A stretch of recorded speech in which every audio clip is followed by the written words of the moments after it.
హాని కాదు. ఆయన పాపం పెళ్లి కార్డు ఏనికి వచ్చిన పెద్ద మనిషి, 300-400 ఎకరాలు ఆయనకి జాగున్నది.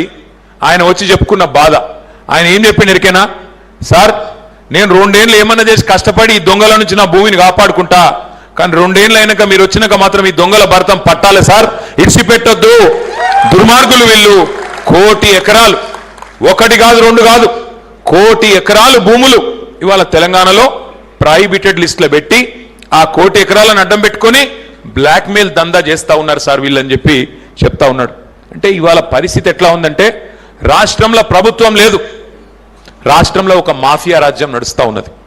ఎక్కడికక్కడ అందినంత దోచుకో, దోచిన కాడికి దాసుకో, ఆ స్కీమ్ నడుస్తూ ఉన్నది.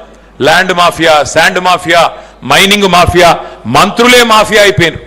ఆ మధ్యలో సినిమా వచ్చిండే దండుపాలెం అని. ఆ దండుపాలెం దొంగల ముఠాకు అధ్యక్షుడు రేవంత్ రెడ్డి, దండుపాలెం బ్యాచ్కి అధ్యక్షుడు ఆయనే. ఆయన కింద ఉండే మంత్రులంతా ఎవరికి దోచినంత వాడు దోసుకుంటున్నాడు.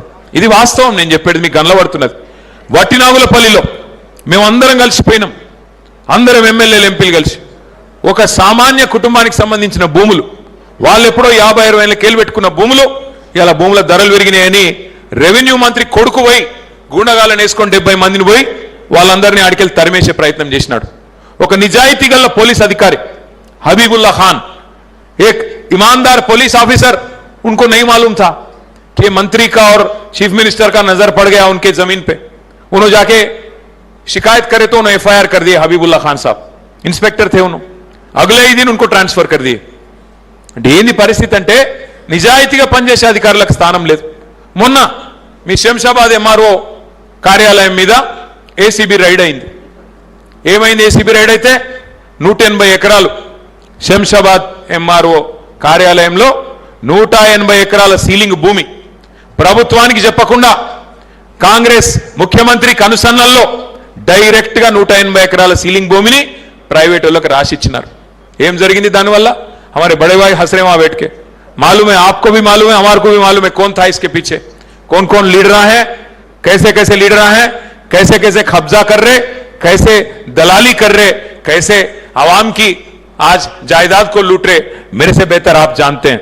నేను మీకు ఒకటే విజ్ఞప్తి చేసేది, ఇవాళ ఈ 420 పాలనలో తెలంగాణ నలిగిపోతున్నది.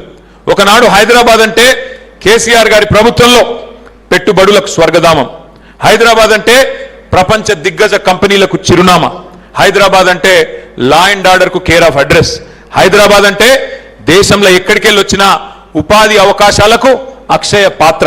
కానీ ఇవాళ ఎట్లా అయిపోయింది పరిస్థితి ఒక్కసారి ఆలోచించండి. హైదరాబాద్ లో పారిశ్రామికవేత్తల తలలకు తుపాకులు పెట్టి బెదిరిస్తున్నారు. ముఖ్యమంత్రి కార్యాలయం, ముఖ్యమంత్రి ఇల్లు వెనుక, ఇంటి వెనుక ఆఫీసులో పారిశ్రామికవేత్తల తలకు తుపాకులు పెట్టి బెదిరిస్తున్నారు, పైసలు ఇస్తావా సస్తవా అని. ఒకనాడు సూపర్ స్టార్ రజనీకాంత్ వచ్చిండు హైదరాబాద్కు, వచ్చి ఏమన్నాడు? అరే ఇది హైదరాబాదా న్యూయార్కా, నాకైతే సమజ్ అయితే లేదురా భయ్ అన్నాడు. అట్లాంటి